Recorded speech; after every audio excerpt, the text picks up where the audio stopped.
big buffs are coming for Azir in 13.11. One of the main complaints about his performance at the minute is that his early game is too weak, and his late game is too underwhelming to compensate for it. So both of these are getting addressed. First buff is Q cooldown, which is going from 14 seconds rank 1 to 12 seconds. Now why this is important should be self-evident. Q is how you poke, and how you reposition your soldiers for longer fights and trades. Since it's the ability you max second, shaving 2 seconds off the cooldown for rank 1 will help you throughout the entire early game, and you should feel the difference until level 10 or 12 at least. Second buff, AP ratio. This one is simple.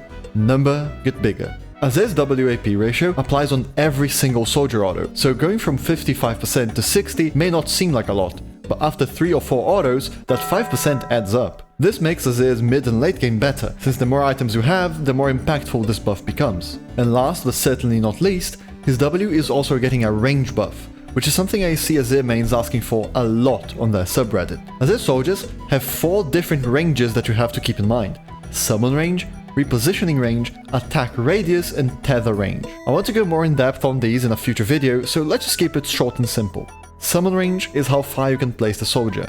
Repositioning is how far your Q takes the soldier. Attack radius is how far a soldier can attack around itself, and tether range is how close you have to be to your soldier for it to function. The buff we are getting is for the first range, summoning, going from 500 to 525. This makes it so that Azir can use his W to place the soldier a little further away than he could before. Now, 25 range doesn't seem like a lot, does it? That's because it's not, but it's enough for one thing.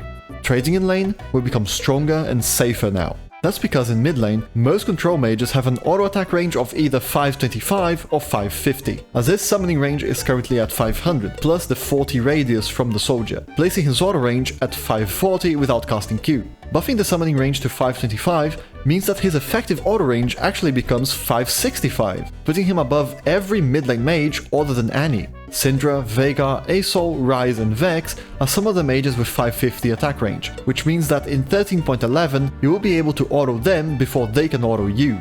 With good spacing, you can turn this into a one-sided trade, not to mention the extra ease of use on Halo Blades as a laning-focused keystone. Hopefully that helped you understand why these Azir buffs are really significant. If you enjoyed the video, consider subscribing to see more content like it. And if you're still unsure of what rune to take on him, this video should help you figure it out. Normally it's a matter of preference, but the DPS numbers don't lie. Hope to see you there and thank you for watching. Cheers.